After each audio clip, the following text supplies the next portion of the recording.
కార్తీక్ ఇంటికైతే కొంతమంది పోలీసులు వస్తూ ఉంటారు. ఇంతలో అక్కడికి వచ్చిన తర్వాత ఇంట్లో ఉన్న వాళ్ళందరినీ పిలిపించి అయితే అక్కడ కొంతమంది రౌడీలని నించొనిబెడుతూ ఉంటారు. ఇంతలో అక్కడ ఉన్న దీప కూడా అక్కడ నించొని ఉంటుంది. ఇంతలో అక్కడ పోలీస్ ఆఫీసర్ అయితే చూడు దీప, ఇందులో ఉన్న వాళ్ళలో ఎవరైనా ఆ రోజు నీ మీద అటాక్ చేశారు కదా! వాళ్ళలో ఎవరైనా ఉన్నారా? అని చెప్పేసి అయితే అంటూ ఉంటుంది. ఆ మాటలకు అక్కడ ఉన్న దీప అయితే వాళ్ళందరినీ చూస్తూ ఉంటుంది. అక్కడ ఉన్న బంటి కూడా అయితే చాలా భయపడిపోతూ ఉంటాడు. ఏంటి తిను నన్ను గుర్తుపట్టేస్తుందా ఏమో అని చెప్పేసి అయితే అనుకుంటూ ఉంటాడు. ఇంతలో అక్కడ ఉన్న బంటి వాళ్ళ అమ్మ కూడా ఏంటి వీడి వైపే చూస్తుంది, వీడిని పసిగట్టేసిందా ఏమో అని చెప్పేసి అయితే అనుకుంటూ ఉంటుంది. ఇంతలో అక్కడ ఉన్న దీప అయితే వాళ్ళందరినీ చూసి వీళ్ళలో ఎవరు లేరు మేడం అని చెప్పేసి అయితే అంటూ ఉంటుంది.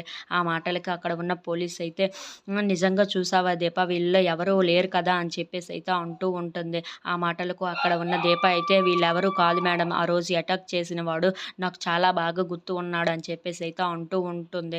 ఇంతలో అక్కడ ఉన్న పోలీస్ అయితే సరే అని చెప్పేసి అయితే అక్కడి నుండి వెళ్ళిపోతూ ఉంటుంది. అక్కడ ఉన్న కార్తీక్ మాత్రం వాడెవడో ఖచ్చితంగా కనుక్కోండి మేడం, వాడు వెనకాతల ఎవరు ఉన్నారో తెలుసుకోండి అని చెప్పేసి అయితే అంటూ ఉంటాడు. ఇంతలో అక్కడ ఉన్న ఆఫీసర్ అయితే సరే అని చెప్పేసి అక్కడి నుండి వెళ్ళిపోతూ ఉంటుంది. ఇంతలో అక్కడ ఉన్న దీప అయితే మేడం నేను ఇక్కడి నుండి వెళ్ళిపోవచ్చా అని చెప్పేసి అయితే అంటూ ఉంటుంది. ఆ మాటలకు అక్కడ ఉన్న ఇంట్లో ఉన్న వాళ్ళందరూ అయితే ఒక్కసారిగా షాక్ అయిపోతూ ఉంటారు.